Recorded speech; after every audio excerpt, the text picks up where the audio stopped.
Hi, Scott here. I am a vocal introvert. The weather's finally changed. Last week I was talking about people bitching about the weather, and I used that to talk about bitching about extroverts running roughshod over top of me. The weather's changed. That's good. Now I don't have extroverts running roughshod over top of me, but I actually have something on the opposite side that is quite interesting happening with me.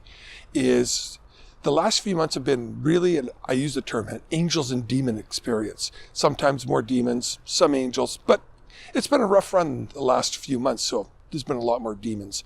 And I've been having to actually draw down more on my introverted energy that's inside of me. I still have been going and having that introverted time where I go back, turn inside myself, and reflect and restore myself.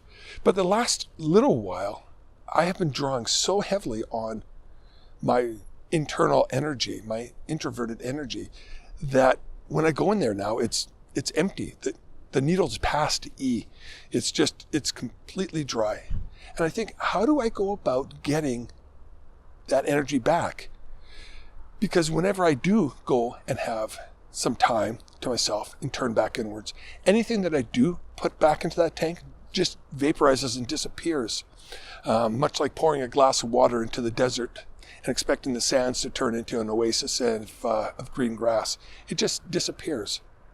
So how does an introvert, when they're in this state, end up getting that energy back? And how can they do it when they turn inside themselves and there's nothing there? You talk about physician, heal thyself.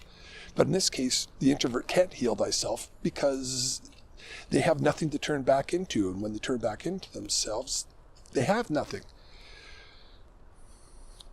So thinking about that, it dawned on me that there are a select group of people that I truly and deeply trust, and that I've been relying on them to put energy into me, which is totally contrary to what an introvert does.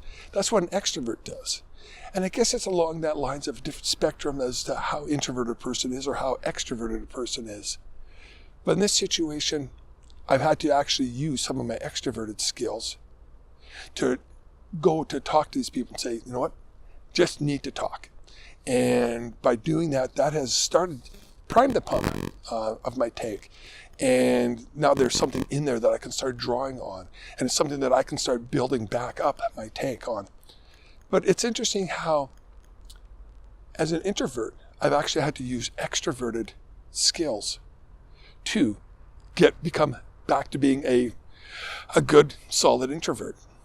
So I'm curious as to what you use for your skills when you need to do something that is outside the world of an introvert. How do you draw on those skills? And I know as an introvert, we know that going out and having a cocktail party means having a rest either beforehand or being emotionally hungover the next day after you have to put a lot of energy forward. But when the tank is so low, how do you go and start to fill it up again so that it works? I'd love to hear about that. So until next time, I'm Scott, and I am a vocal introvert.